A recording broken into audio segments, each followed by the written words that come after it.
La vida no ha desaparecido aún de la Tierra, porque unas pocas especies han sabido sobrevivir al cataclismo que ha marcado cada paso de una era a otra. Animales, plantas o microorganismos han sabido hibernar durante los años posteriores al impacto de un gran meteorito, o han superado radiaciones, sequías o cambios atmosféricos extraordinarios. La mayor de las extinciones masivas terminó con el 95% de los seres que vivían hace 250 millones de años. Los que resistieron debían conocer el secreto de morir solo un poco, dormir cerca de la muerte.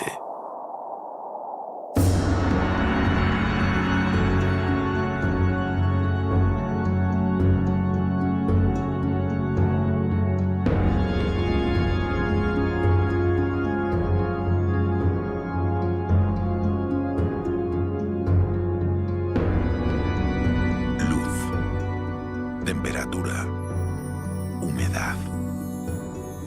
Estos son los principales elementos que activan o desconectan los relojes biológicos internos de cada ser vivo. Lo que induce al despertar después de una hibernación, a reproducirse en primavera o a irse a dormir en invierno o ante una sequía, son parámetros climáticos que cada especie, en cada momento, interpreta como favorables o inaceptables. Las condiciones ambientales marcan si se puede vivir o no. Órganos, sentidos y células actúan en cada animal, preparándolo para activarse o apagarse.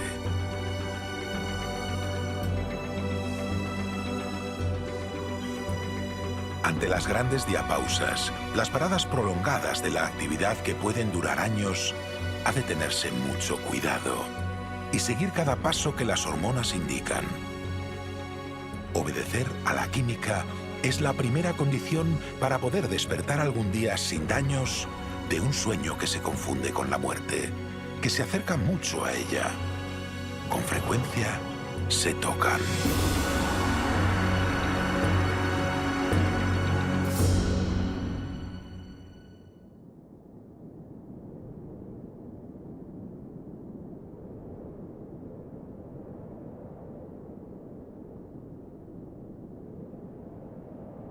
La respiración, los latidos del corazón, la circulación sanguínea, la actividad cerebral en el caso de los animales, se ralentiza, se detiene, a veces casi del todo.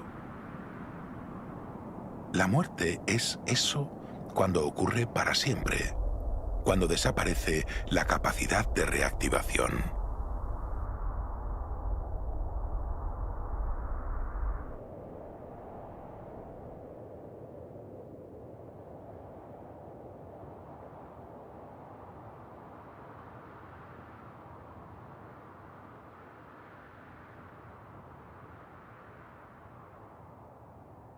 ¿Hay un límite de tiempo para permanecer en suspenso?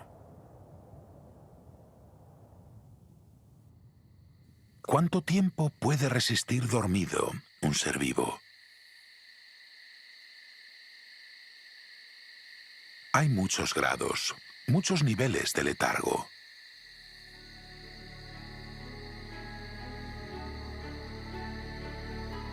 Se cuenta que un caracol despertó de un sueño de 200 años en una vitrina del Museo de Historia Natural de Londres. El guarda de seguridad que lo descubrió le ofreció lechuga de su sándwich y este comió.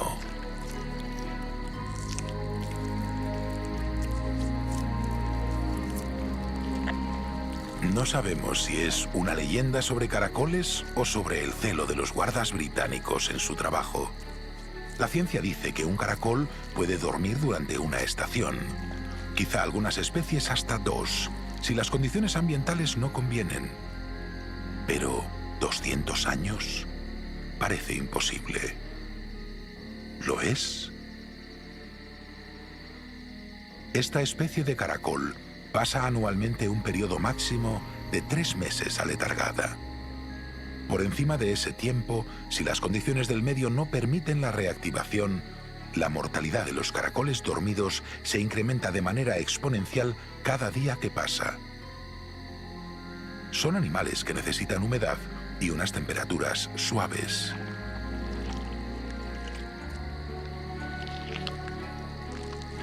Tampoco les gusta la radiación solar, pues su piel es extremadamente fina y sensible a los rayos ultravioleta. De ahí sus costumbres nocturnas. Por eso, cuando llega el frío o el calor excesivo, se desconectan profundamente durante una semana o dos. Y luego vuelven a despertar.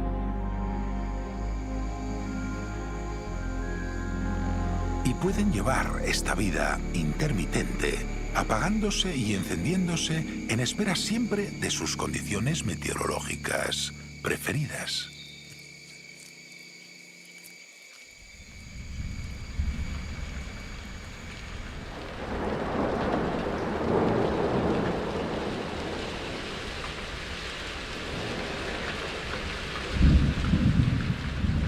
La vida en la Tierra está condicionada a variaciones ambientales.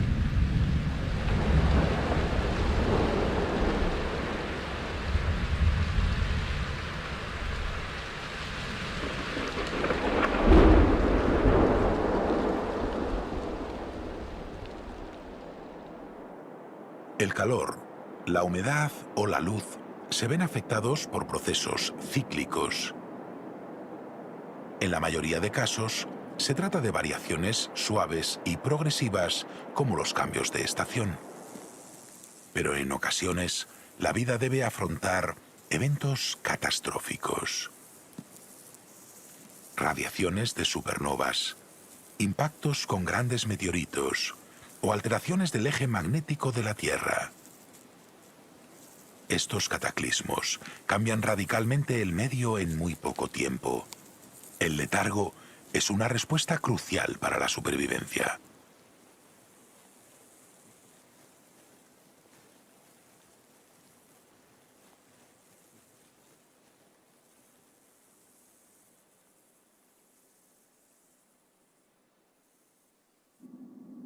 En un planeta esférico, a medida que nos alejamos de la línea del ecuador, los rayos de la estrella que calientan el suelo inciden cada vez de manera más inclinada. O sea, más suave según nos acercamos a los polos.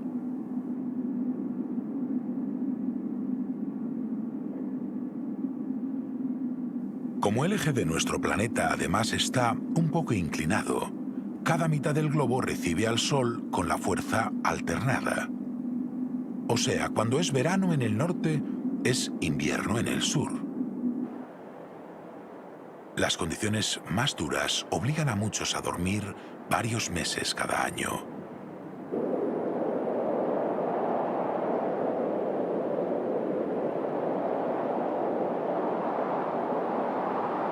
El frío paraliza el crecimiento de las plantas y a los insectos.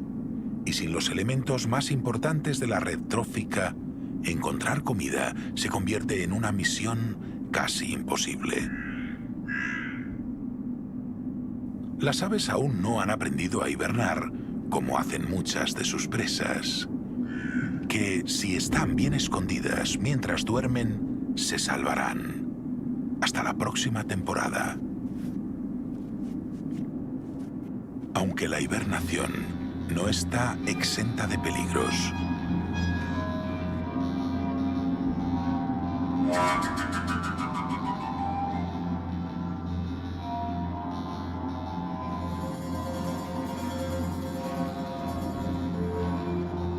Quizá pueda parecer algo biológicamente simple el que un artrópodo pueda apagarse o activarse. El cerebro, el sistema nervioso, el aparato digestivo son muy básicos. Sin embargo, arrancar o detener un órgano o todo un organismo exige sincronizar de manera precisa mecanismos moleculares y metabólicos. Incluso hace falta electricidad. Una diapausa profunda tiene mucho en común con la ausencia de vida. se reducen todas las funciones corporales y se minimiza la capacidad de síntesis de energía. Por eso muchos animales no consiguen nunca volver a despertar de este largo sueño.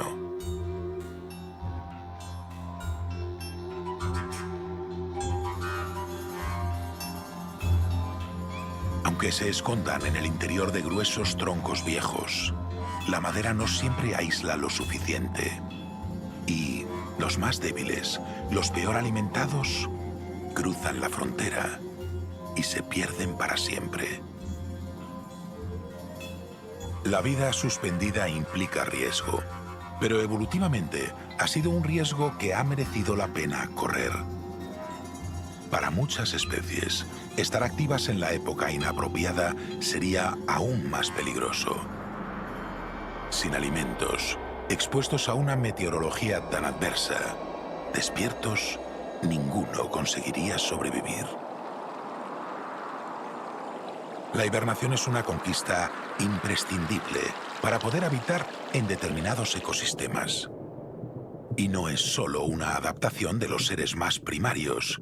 También los animales vertebrados son capaces de aletargarse y minimizar su actividad corporal. Los peces comen en función de la temperatura del agua. A menor temperatura corporal, menor necesidad de consumo. Cada especie de pez se hace letárgica a una determinada temperatura.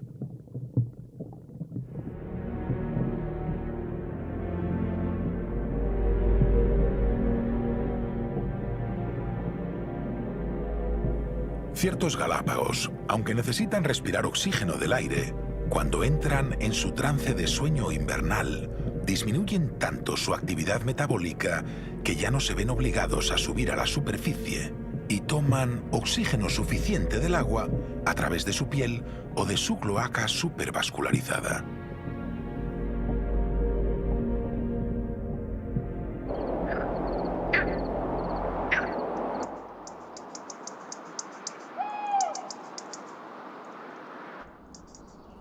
Los lirones son dormilones legendarios. Durante su periodo normal de actividad, en la primavera y el verano y gran parte del otoño, duermen por el día y solo salen de su madriguera unas pocas horas por la noche. Eso explica parte de su fama. Pero además, cuando llega el frío de verdad, el lirón se mete a dormir en un profundo agujero, en el tronco de un árbol, que además ha rellenado de materiales vegetales para envolverse en ellos. En las altas montañas, un oso en su osera reduce al 50% su consumo energético. El lirón lo minimiza a más del 70%. Su corazón late una vez cada hora y apenas respira.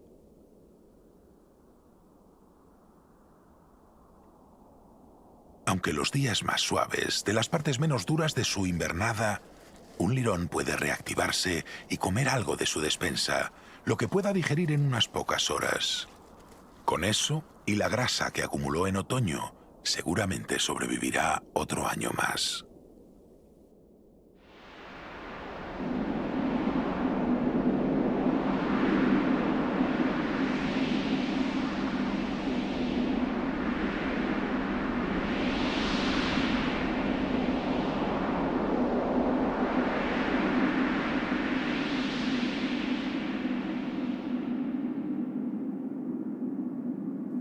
La forma más extrema de hibernación es la congelación.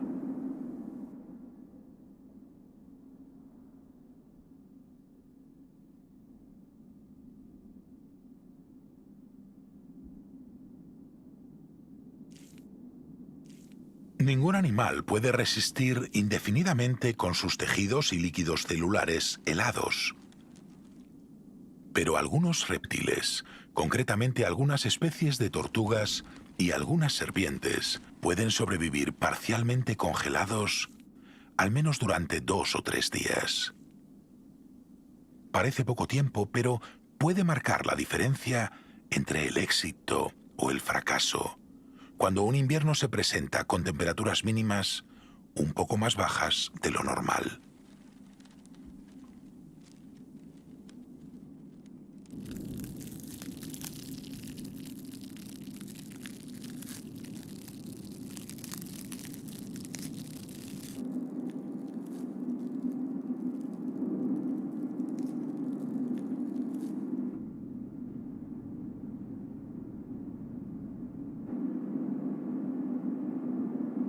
La rana de Pérez soporta la congelación incluso durante más tiempo.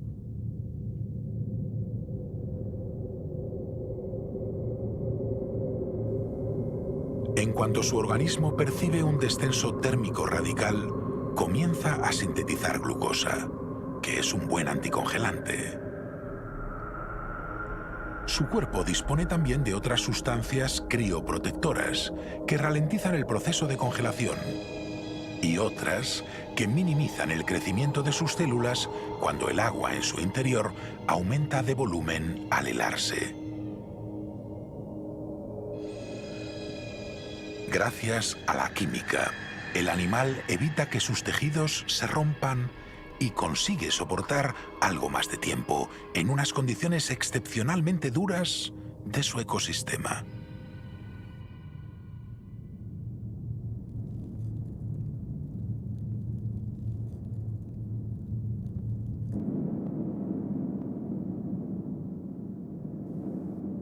Poder resistir los 5 días más fríos de este invierno es todo lo que necesitaba para colonizar una laguna un poco más arriba en la montaña y llegar a la primavera y despertar con el deshielo.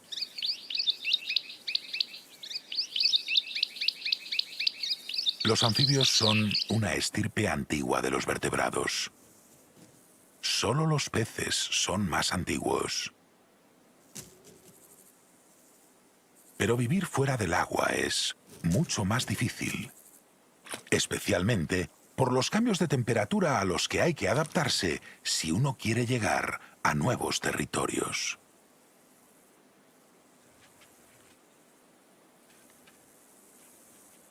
El agua del mar oscila a unos 30 grados centígrados desde el océano Ártico al Mar Rojo. Pero fuera del agua, las temperaturas del planeta oscilan en más de 100 grados centígrados. Y los anfibios han sido capaces de colonizar casi todos los ecosistemas, incluso aquellos más difíciles en los que apenas hay agua la mayor parte del año. Por lo que la estrategia de la hibernación se ha cambiado por estivación.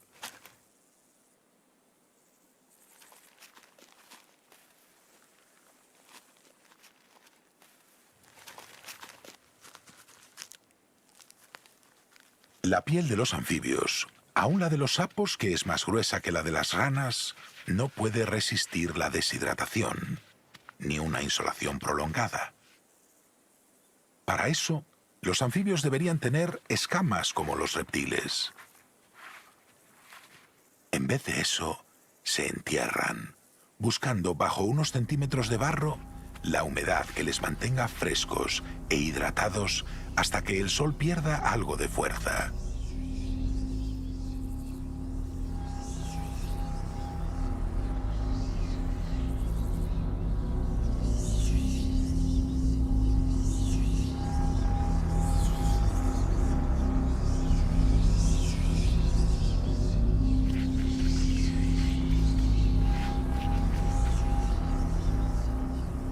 La estivación suele reducirse a unas semanas o incluso a unos pocos días, solo durante los momentos más secos del verano. Aunque a veces las sequías se prolongan durante años.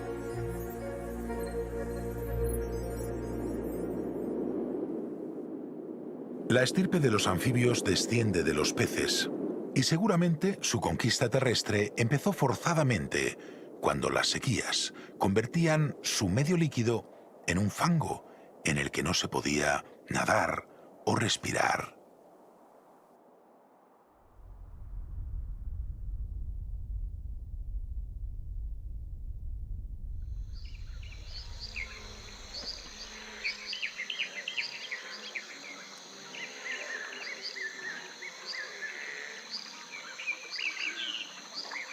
Algunos peces, como el protóptero, han desarrollado verdaderos pulmones. Además, esta especie ha aprendido a dormir durante meses, incluso años, sumergida en el barro. Cuando un protóptero se ve acorralado sin agua, en el fondo de lo que antes era su pantano, comienza por cambiar su mecanismo de respiración branquial y pasa a usar sus pulmones. Es un momento difícil, seguramente angustioso para él.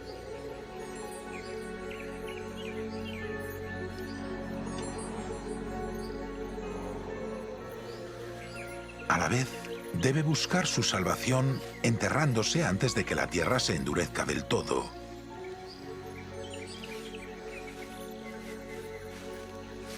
Son dos esfuerzos simultáneos que debe acometer sin demora. Profundiza todo lo posible. Busca llegar hondo para evitar la desecación. No sabe si tendrá que esperar 1 año o 10 a que vuelvan a normalizarse las condiciones en la superficie. Es una misión que le lleva al límite de sus posibilidades de supervivencia. Pero ya lo ha hecho antes. Su cuerpo se va acostumbrando y cuando alcanza un punto donde se siente seguro, se detiene a descansar. Durante las próximas horas va segregando una mucosa que le envuelve y se seca por fuera, formando una película que le protegerá de la deshidratación. Su metabolismo se ralentiza, como su consumo de energía y su respiración, hasta parecer que el pez ha muerto.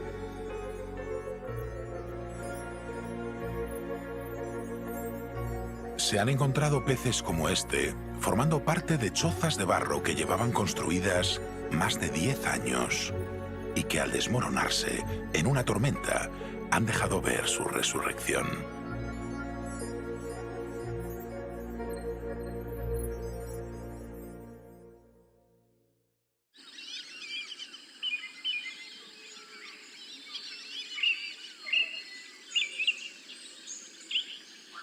Las aves, gracias a sus plumas, tienen pocos problemas con la temperatura. Pero los pequeños colibríes tienen un metabolismo altísimo. Para suspenderse en el aire y poder beber de cada flor, deben estabilizarse batiendo sus alas a velocidades increíbles, lo que implica un gasto energético enorme. Tienen que comer continuamente, pero para volar necesitan luz. Por la noche no podrían apuntar con su pico. Además, chocarían contra las ramas y a la velocidad a la que se mueven, cualquier colisión sería fatal. ¿Cómo evitan morir de hambre si deben permanecer toda la noche en ayuno? La solución es un sueño profundo en el que disminuyen su temperatura corporal diurna desde los 40 grados centígrados a menos de 28. Entran en torpor. Un sueño parecido a la hibernación, pero que dura solo mientras es de noche.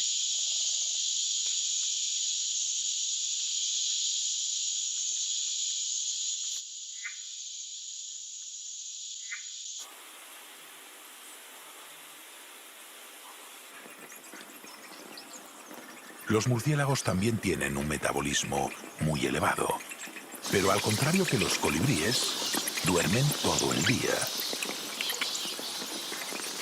Bueno, y también casi toda la noche. La mayoría de especies de murciélagos, en especial los insectívoros, solo sale a volar unas 4 horas cada jornada. Justo ahora, después de la puesta del sol. No es que teman a la luz, ni que los rayos del sol los desintegren como a los vampiros. Es que entre dos luces es cuando mejor pueden cazar sin ser atacados. Los murciélagos son de los animales que más duermen del mundo. No solo cuelgan boca abajo en torno a 20 horas diarias, sino que además, las especies que habitan en latitudes en las que el invierno es frío deben dormir además durante los meses en los que los insectos están hibernando. Sumando todo su sueño, los murciélagos de zonas templadas solo están activos un 20 o un 25% del tiempo de sus vidas. Cuando el frío es intenso, los murciélagos bajan su actividad corporal para evitar gastar sus reservas. Eso les librará morir de inanición, pero también les hace vulnerables. Si fueran descubiertos mientras están en letargo, estarían perdidos. Sus músculos no pueden reactivarse fácilmente, por lo que no podrían escapar volando de sus depredadores.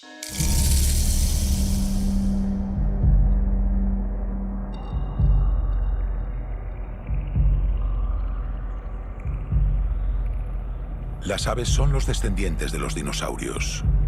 Los mejor adaptados de ellos se convirtieron en los depredadores más eficaces del presente.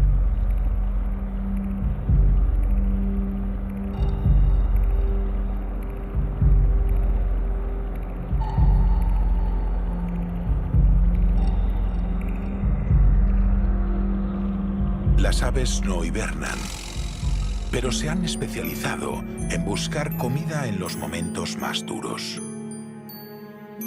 Ahora no hay frutos ni semillas y los insectos o están escondidos en forma de huevos y larvas o han muerto. Este murciélago no supo elegir el lugar donde dormir. Ha sido un banquete brutal. El hambre que da el frío es inmensa.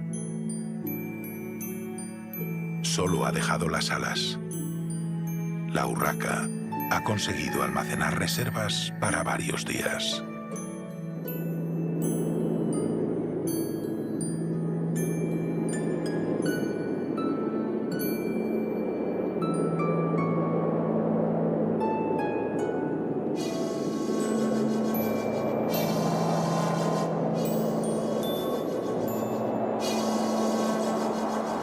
Aunque no todos los insectos desaparecen con las bajas temperaturas. La oruga procesionaria del pino es un animal excepcional. Su sueño, sus distintos tipos de sueño, también. Las larvas de esta especie de polilla son capaces de soportar los rigores invernales sin tener que entrar en un proceso de letargo profundo.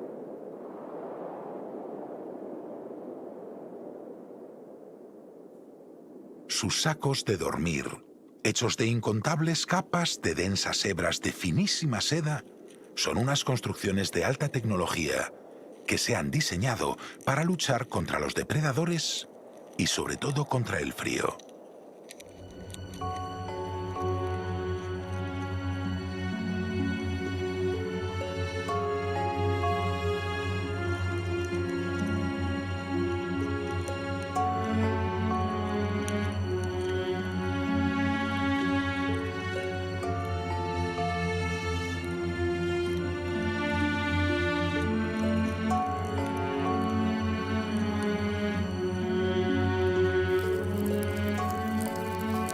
En su interior no solo hay una nutrida colonia de orugas en movimiento, que se aportan calor mutuamente, sino que la comunidad vive inmersa en sus mudas de piel y en sus propios excrementos, que son materiales aislantes, que al descomponerse generan aún un poco más de calor.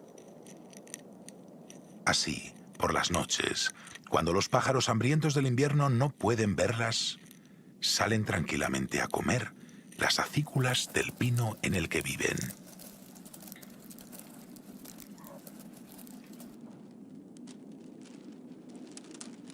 De día, estas orugas serían un bocado ideal cuando los demás insectos escasean.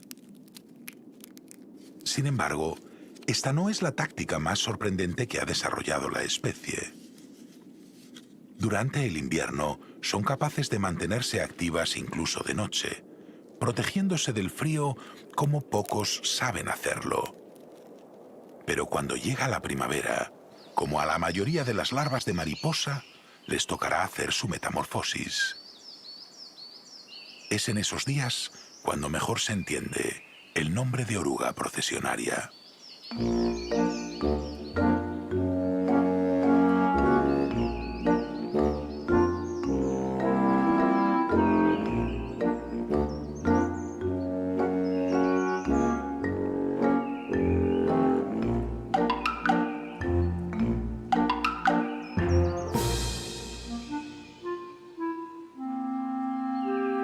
La fila en que se siguen unas a otras todas las integrantes del nido, buscando un lugar óptimo para enterrarse, es una línea continua que no se suele romper, puesto que cada larva sigue el hilo de seda que deja su predecesora y la que precede a esta, y así hasta la oruga guía.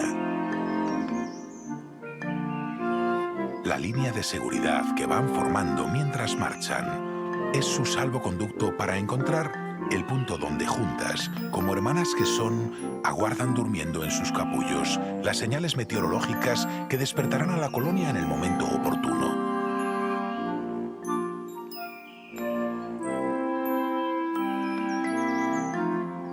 Pero no todas surgirán como mariposas a la vez. Lo harán en fases sucesivas, a lo largo de 3 años consecutivos. Así, evitan morir todas si nacen en un año de sequía, o si un depredador las descubre en ese preciso momento. Con la intención de evitar el desastre total de la colonia, tras la primera temporada de sueño bajo tierra, despertará solo un 60% de estos individuos. El segundo año se convertirá en mariposa un 35% más. Y el tercer año emergerá a la luz el 5% restante.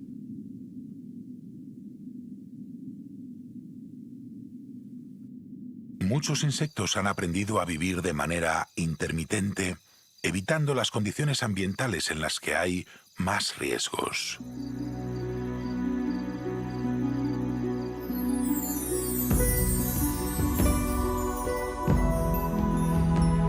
Lo hacen en fase larvaria o en diapausa del estado embrionario dentro de los huevos o en sus crisálidas, que funcionan como verdaderas máquinas del tiempo. Estos primitivos seres saben vivir a ratos. Así, pueden mantenerse a salvo al menos durante décadas o más. Han aprendido a esperar de la misma forma que creemos que lo hicieron sus ancestros. Las formas más primitivas de vida, cuando debieron enfrentarse a los grandes cataclismos.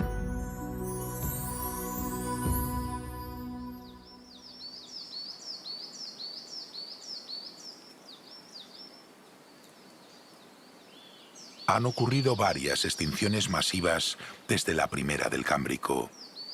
La más terrible ocurrió hace 250 millones de años, en el Pérmico. Se la llama la Gran Mortandad, pues desapareció el 95% de las especies del planeta.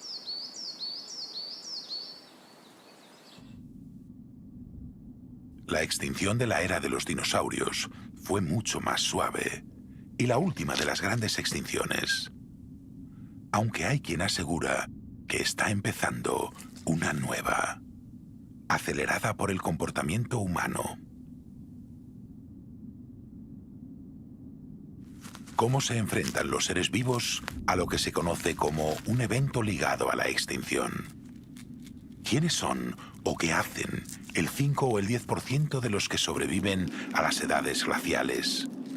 ¿O los que no mueren ante supervolcanes, impactos con meteoritos o supernovas que explotan demasiado cerca?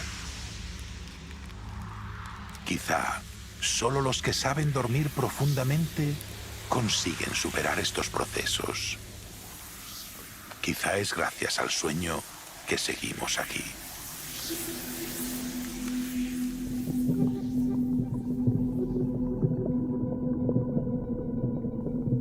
Esta es una de esas rarísimas especies que seguramente sería capaz de superar una gran extinción. La Artemia salina es un ser primitivo y simple. Un crustáceo, pariente de las gambas. Su capacidad de nacer y reproducirse en muy poco tiempo es extraordinaria.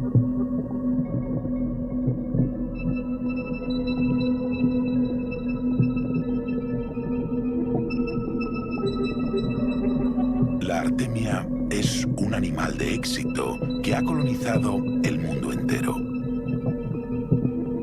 Son los seres pluricelulares que menos tardan en cumplir todo su ciclo biológico. Desde que nacen hasta que producen su propia descendencia, apenas transcurren 15 días. Las colonias están continuamente en proceso reproductor. Siempre es posible ver machos intentando fertilizar los huevos de las hembras y a estas desovando, plagando el barro del fondo de posibilidades de supervivencia.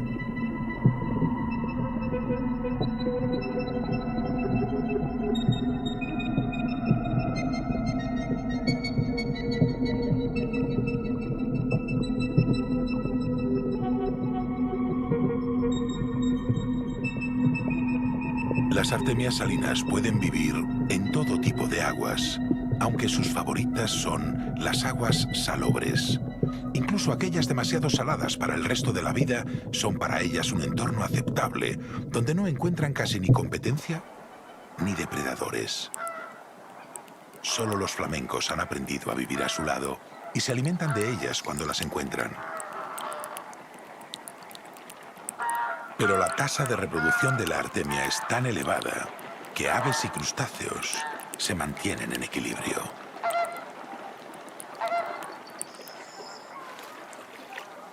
No obstante, la verdadera especialización de la artemia salina, donde nadie ha podido seguirla, es en su capacidad para superar las condiciones climáticas de los entornos más hostiles.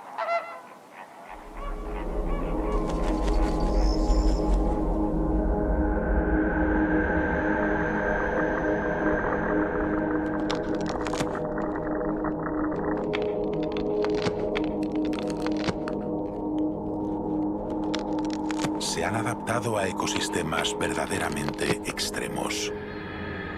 Pueden soportar la congelación o las más altas temperaturas y la insolación de los rayos ultravioletas. También sabemos que han superado las más largas sequías conocidas.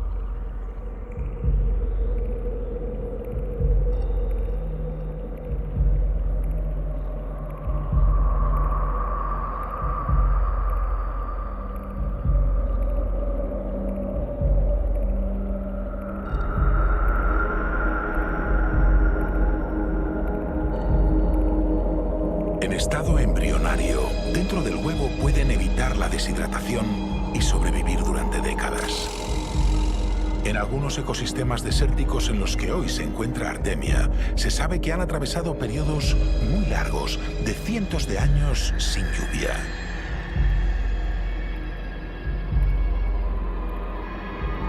Se especula si, aunque fuera solo en una proporción muy pequeña, alguno de estos huevos, del grosor de un cabello humano, podría resistir siglos, enterrado vivo en el polvo, quizá durmiendo 1000 años.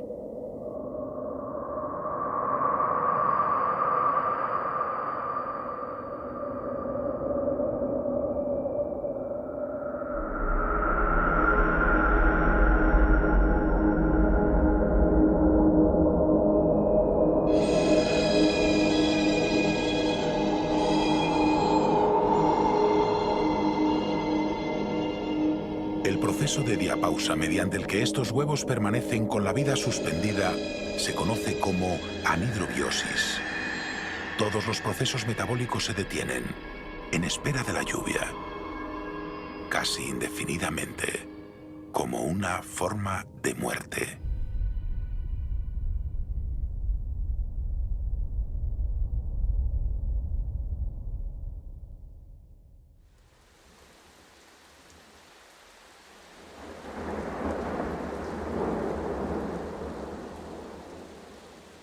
Nubes cargadas de agua.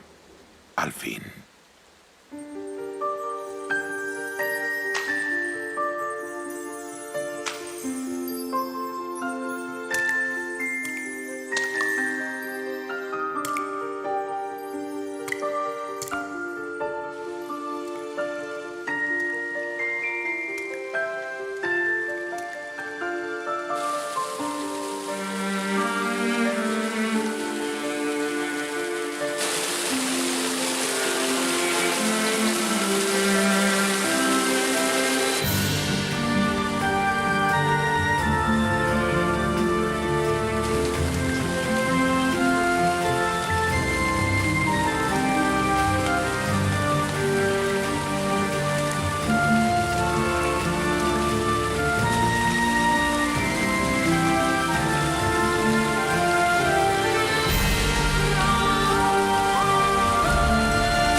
La resurrección de la Artemia es vertiginosa.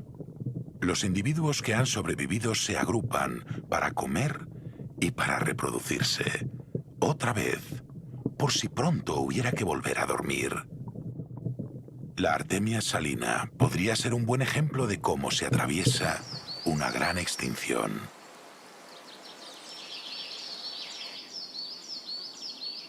Las plantas también saben dormir. Tenemos pruebas de que pueden dormir durante miles y miles de años. El sueño vegetal se hace muy evidente en las especies que pierden el follaje. La clorofila verde, que captaba la energía solar del verano, deja de ser necesaria en las hojas y se reabsorbe. Los demás pigmentos que había escondidos en cada hoja se hacen visibles durante unos días.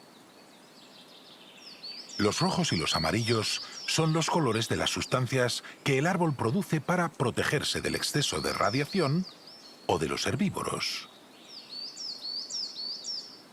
Pero cuando para árboles como las hayas deja de ser rentable exponerse al sol, recogen todos los nutrientes posibles de cada hoja y la aíslan completamente de la rama en la que se sujeta. Dejan de aportarle incluso la más leve humedad y al final el aire las tira todas al suelo.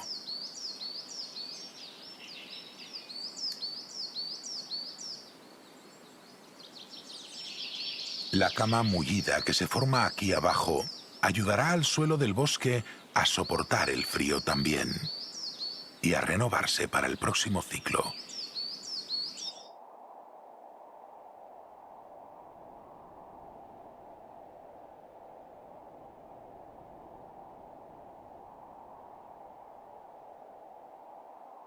En aquellas latitudes donde las estaciones son duras como el hielo, la savia deja de fluir durante los meses fríos. Los troncos y las ramas detienen completamente su crecimiento. Cesa cualquier signo vital aparente. Más allá incluso que en la más estricta hibernación animal, las plantas se colapsan. Sobre todo, para no morir congeladas.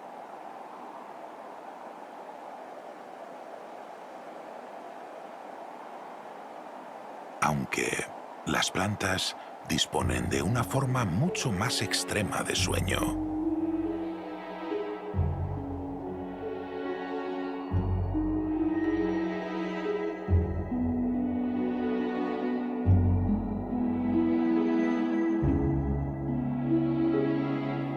¿Cuál es el sueño más largo que jamás se ha dormido? Es una pregunta que enlaza directamente con la definición de vida. Porque algunos sueños son difícilmente diferenciables de la muerte. ¿Están vivos estos granos de cebada?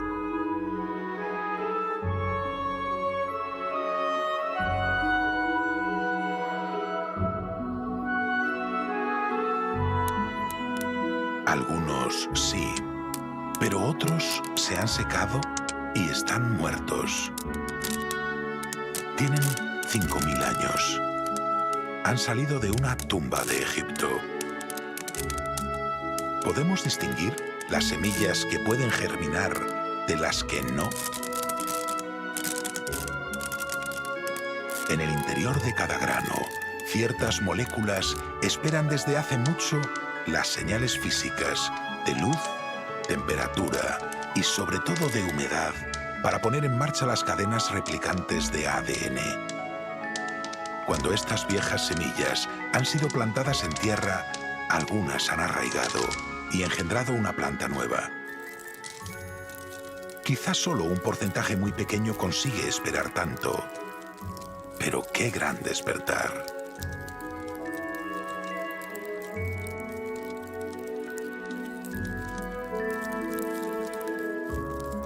El mecanismo de vida suspendida, a la espera de las condiciones vitales, es fascinante. La paciencia de la vida y su resistencia se llevan al límite en el sueño de las semillas. Embriones aparentemente inertes, en los que de alguna forma espera la chispa germinal.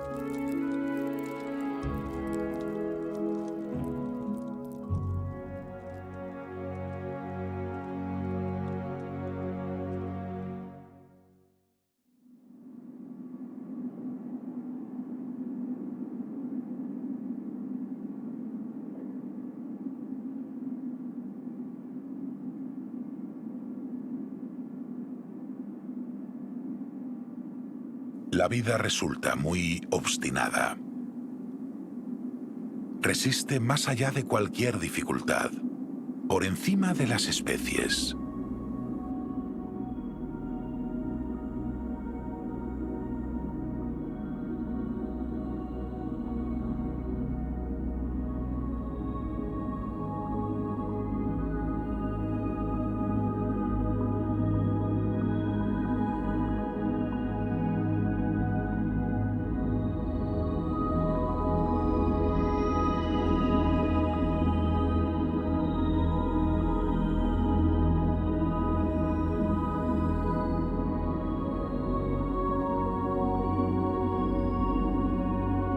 Incluso aunque todo un planeta muera, ahora creemos que la vida en forma primigenia podría viajar por el universo en asteroides o en el hielo de los cometas que fueron partes de otros mundos. Así, quizá el universo esté plagado de vida latiendo, durmiendo cerca de la muerte, esperando encontrar sitios donde poder despertar.